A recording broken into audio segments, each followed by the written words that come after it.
Nous allons explorer le principe de la stratification.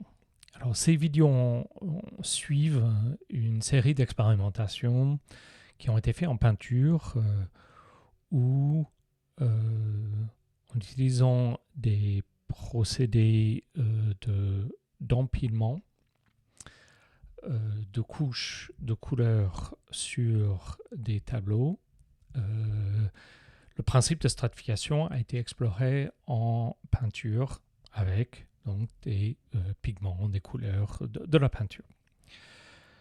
Ce que nous allons voir dans ces séries de vidéos, c'est la stratification vue du point de vue des images programmées sur un ordinateur, ce qu'on pourrait aussi appeler le dessin algorithmique ou ce qu'on appelle aussi le creative coding, la programmation comme médium de la création.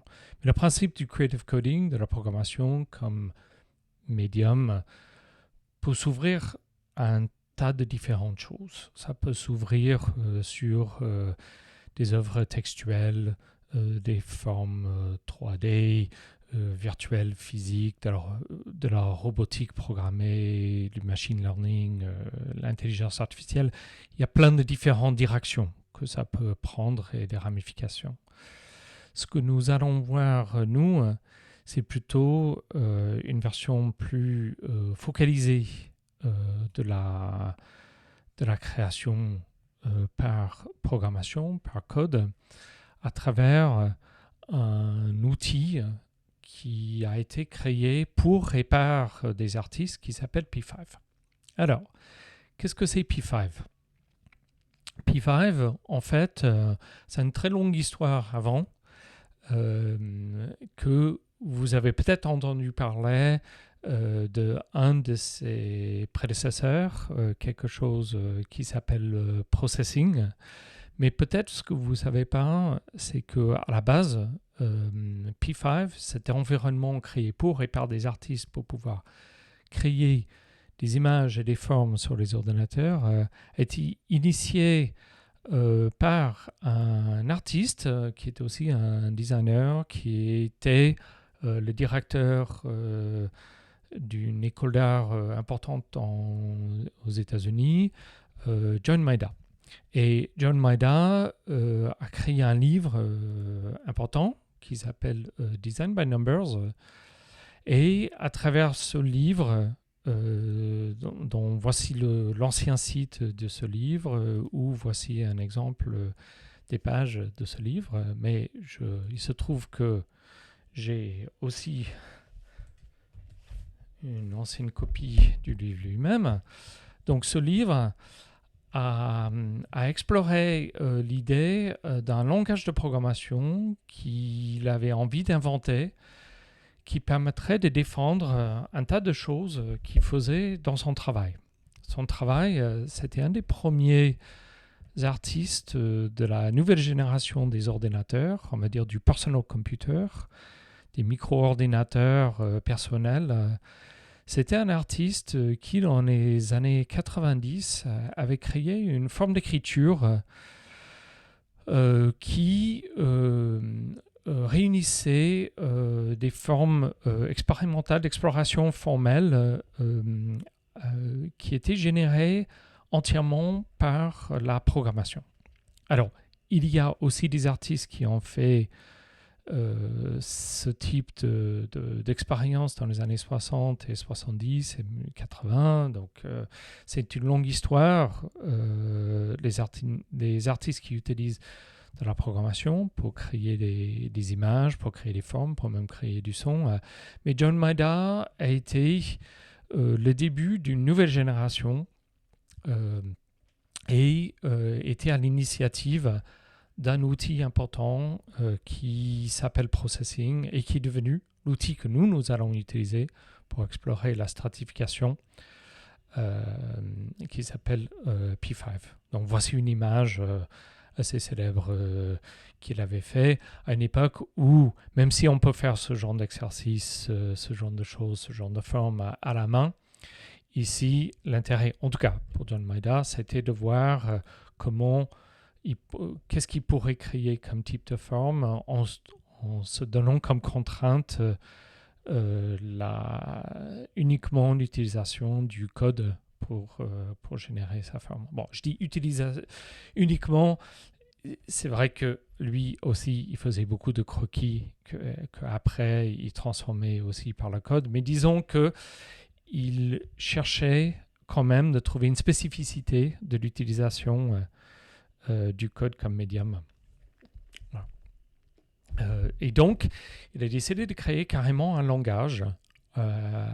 Il était donc professeur au MIT Media Lab et après, comme je disais, directeur d'une école d'art Rhode Island School of Art and Design. Et donc, il a créé un langage au début de sa carrière où il essaie d'imaginer comment on pourrait avoir un langage qui ne ressemblerait pas à de la programmation pour des ingénieurs, programmation, on va dire, complexe, difficile. Lui, sa programmation était basée sur des mots simples comme paper, pen, line, square. Et donc, on utiliserait des mots très simples, sans syntaxe compliquée, et en écrivant des instructions, on finirait par créer différentes formes de dessin. Voilà. Donc, ce projet Design by Numbers a été exploré donc à travers un langage qu'il avait créé à lui-même et que ensuite des étudiants à lui ont décidé de transformer en un environnement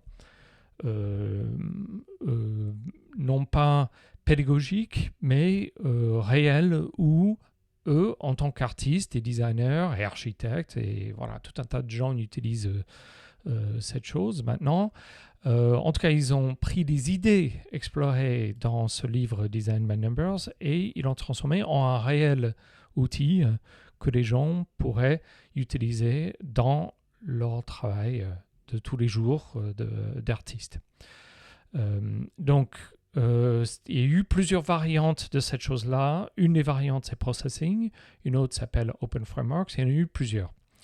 Et, donc, le plus connu, en tout cas, c'est une chose qui s'appelle Processing, qui a été créée par un artiste, Ben Fry, artiste, designer, développeur, et K-Series. Et donc on voit que là je parcours très rapidement, voilà c'est les types de choses type d'images, des formes qu'on peut générer. Et on voit dans le travail de Ben Fry qu'il y a énormément de choses qui sortent de l'analyse de mots qui transforment ensuite en des formes de différents ordres. Et puis dans le travail de K-Series, c'est plus un travail qui se rapproche des questions de stratification qu'on va explorer, qui sont plus proches d'un travail d'un peintre. Il a fait une école d'art avant d'aller au MIT et d'étudier avec John Maeda. En tout cas, on voit un travail là plus plastique, on pourrait dire plus formel, même si c'est peut-être pas le bon mot. On voit aussi dans son travail, ici, c'est un programme qu'il a généré avec cet outil Processing. C'est un travail qui explore aussi la possibilité d'avoir des formes évolutives, des formes qui prennent du temps à se dévoiler, à se construire, ou on va peut-être dans des installations installer non pas juste l'image finale sous forme d'un tableau, mais peut-être projeter cette chose. Et on pourrait voir, en tout cas là, on voit un autre exemple d'une œuvre créée par K-Series avec cet outil. Donc cet outil issu de ses premières recherches de John Maeda. Donc Processing, on voit donc ce que ça peut donner des formes générées avec cet environnement, ce langage qui s'appelle processing. Donc, processing, c'est quelque chose qu'on peut toujours télécharger. Il n'est plus vraiment recommandé puisqu'il tourne sous un ancien langage qui s'appelle Java, qui n'est plus vraiment un langage, on va dire, contemporain. Et donc, il a été mis à jour récemment par Lauren Lee McCarthy. Donc, Lauren McCarthy a créé, elle, une variante de processing. Donc, processing est déjà une variante de Design by Numbers, ce projet d'origine de John Maeda. Elle a créé une variante de processing plus moderne, plus contemporain, en utilisant des technologies qui pourraient tourner dans n'importe quel navigateur. Et donc, ce projet s'appelle P5.js pour JavaScript, avec l'idée qu'aujourd'hui, tout le monde, à peu près, a accès à des navigateurs parfaitement compétents pour générer des dessins interactifs, dynamiques, génératifs. Et puisqu'il y a toujours eu une envie d'apprendre aussi à les artistes à coder avec processing, pourquoi pas utiliser un des supports le plus répandu sur la planète, directement des navigateurs pour faire tourner processing. Donc ça a été nommé P5 processing et a commencé avec un petit jeu comme ça avec le 5 qui prenait la place du S. Et elle a créé donc une nouvelle variante de processing qui tournerait en ligne avec un site, p5gs.org, avec des exemples, avec un éditeur qu'on va regarder tout à l'heure, dans une prochaine vidéo, et vous pouvez aussi regarder là des exemples qui permettent de expliquer, donc on ouvre un navigateur et on n'a pas à télécharger le logiciel et on peut directement lancer un programme et commencer à interagir avec ce programme. Je suis en train de cliquer sur pas forcément l'exemple le plus intéressant, mais voilà, on voit que la chose est conçue pour être rapidement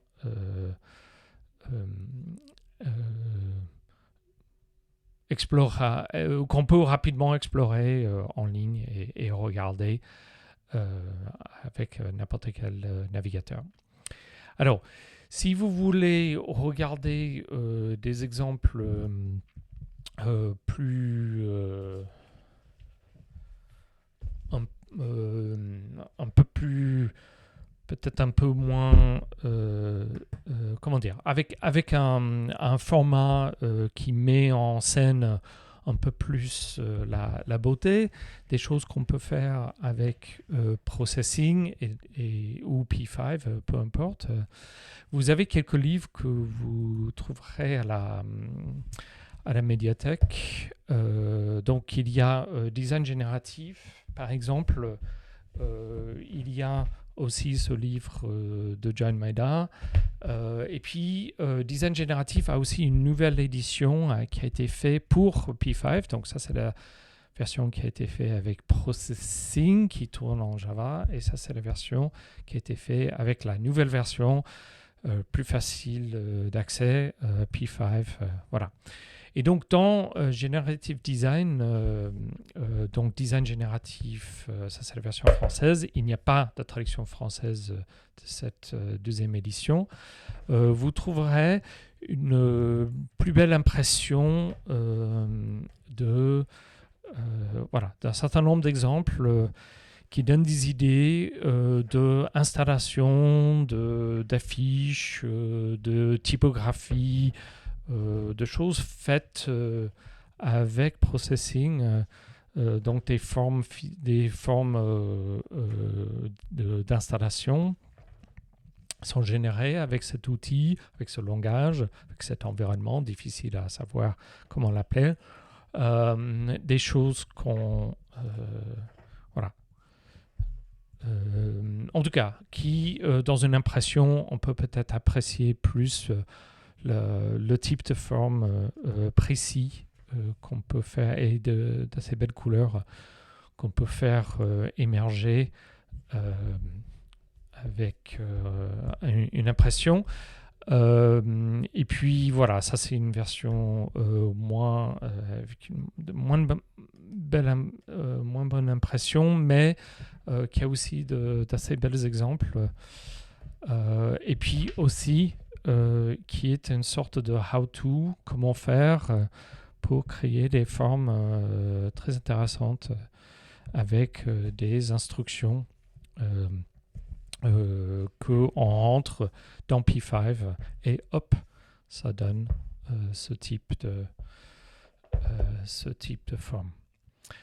Vous trouverez aussi une version en ligne de ce livre, Generative Gestaltung. Je mettrai les liens dans les commentaires de cette vidéo. Donc vous trouverez des exemples ici que vous pouvez lancer directement dans votre navigateur. Comme c'est basé sur P5, comme P5 marche avec n'importe quel navigateur moderne, vous pouvez directement cliquer sur l'exemple et hop, ça y est, vous avez la chose qui peut tourner directement dans votre navigateur. Et vous avez même un bouton qui vous permet d'ouvrir dans un éditeur que nous allons utiliser dans la prochaine vidéo, qui s'appelle le P5JS Editor. Et donc, vous avez directement les instructions qu'on peut lancer. Et hop, directement dans mon navigateur, je peux commencer à regarder comment eux, ils ont généré cette forme. Donc, tout à la base, le projet de John Maeda était un projet pédagogique et on voit que la communauté qui se sert de processing et de sa variante P5 continue la tradition d'utiliser cet environnement, ce langage, cette philosophie, cet esprit pour donner beaucoup de moyens d'accès à d'artistes. Alors, vous avez aussi un autre livre qui vient de sortir, que je viens de commander pour la médiathèque, Code as Creative Medium, qui est une collaboration entre Tega Brain, donc elle enseigne actuellement à New York University, et Gordon Levin, qui a été étudiant avec Casey Rees et Ben Fry dans les cours de John Maeda au Media Lab à la fin des années 90, quand ce projet Processing a vu le jour. Donc il a contribué au tout début de Processing et continue à contribuer, même si lui utilise une autre variante qui s'appelle Open Frameworks. Il continue à utiliser beaucoup Processing dans son enseignement et dans son travail d'artiste. Là, on voit les travaux de Tega Brain qui sont très riches, très drôles, fascinants. Donc voilà, je vous laisse explorer ça. Et puis, je finis avec aussi une chose qui s'appelle Arduino. Arduino, vous connaissez peut-être par le biais de l'atelier mécatronique. Et vous allez dire, Arduino, c'est des petits circuits électroniques qui permettent de programmer des robots dans l'atelier de mécatronique. Eh bien, Arduino est aussi une variante du projet Processing. Casey Rees, donc jeune artiste, est allé dans une école de design qui s'appelait Ivrea en Italie. Et dans cette école de design, il voyait les gens qui développaient des interfaces physiques, qui voulaient relier à des programmes faits avec Flash ou avec son environnement processing. Et il voyait que c'était très difficile à créer de l'électronique. Et donc, il a décidé de leur montrer l'environnement processing, comme vous allez voir, qui est un environnement minimaliste, simplifié pour faire de la programmation. Et un jeune étudiant a vu processing, a dit tiens, ça serait bien d'avoir quelque chose d'aussi simple pour l'électronique. Et donc, il a pris les codes sources de processing et il a créé une chose qui s'appelait Wiring. Son professeur a aussi fait une variante de ça qui est devenue la plateforme Arduino. Donc, tout cela est un grand projet qui a passé par plein de différents genres, mais c'est juste pour vous dire qu'il y a beaucoup de ramifications de ce monde de processing ou de P5 et que nous allons explorer. En tout cas, je vais vous donner une petite introduction pour explorer plus précisément l'idée de comment empiler des formes par des instructions très simples. Si vous voulez aller encore plus loin, une autre excellente ressource en ligne, c'est tout le travail de Daniel Schiffman, The Nature of Code. C'est un livre qui explique beaucoup de phénomènes qui sont à la base de beaucoup de principes d'animation, d'animation interactive, des jeux, comme par exemple les notions de rebondissement. Et il explique comment créer avec des exemples carrément interactifs qui tournent avec P5, qu'on peut lancer directement dans son navigateur. Et il est actuellement quelqu'un qui est beaucoup vu sur YouTube, plus de 2,5 millions de views de ce cours de P5JS. En tout cas, il a des millions de gens qui suivent sa chaîne sur YouTube. Donc, Daniel Schiffman est un professeur aussi à New York University qui enseigne processing, P5, tout un tas de choses, mais il a aussi des cours en ligne que vous pouvez suivre sur YouTube. Et celui-ci, c'est Programming with P5JS, où il vous explique avec beaucoup de mouvements de ses bras comment ouvrir un petit programme dans P5 et lancer et créer un dessin, par exemple interactif, sur son propre ordinateur.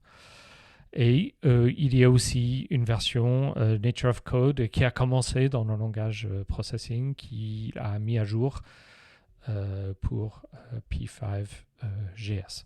Voilà. Donc, beaucoup de ressources.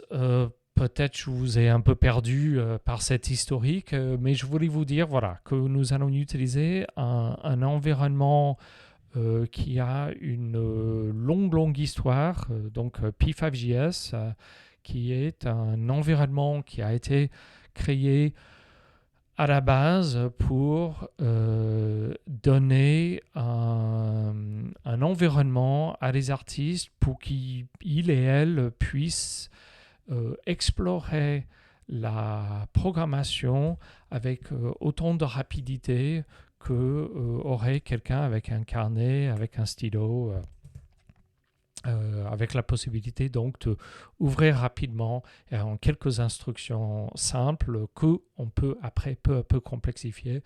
On peut créer des formes génératives directement sur son ordinateur. Okay? Donc, pour explorer l'idée de la stratification, nous allons utiliser cet environnement P5.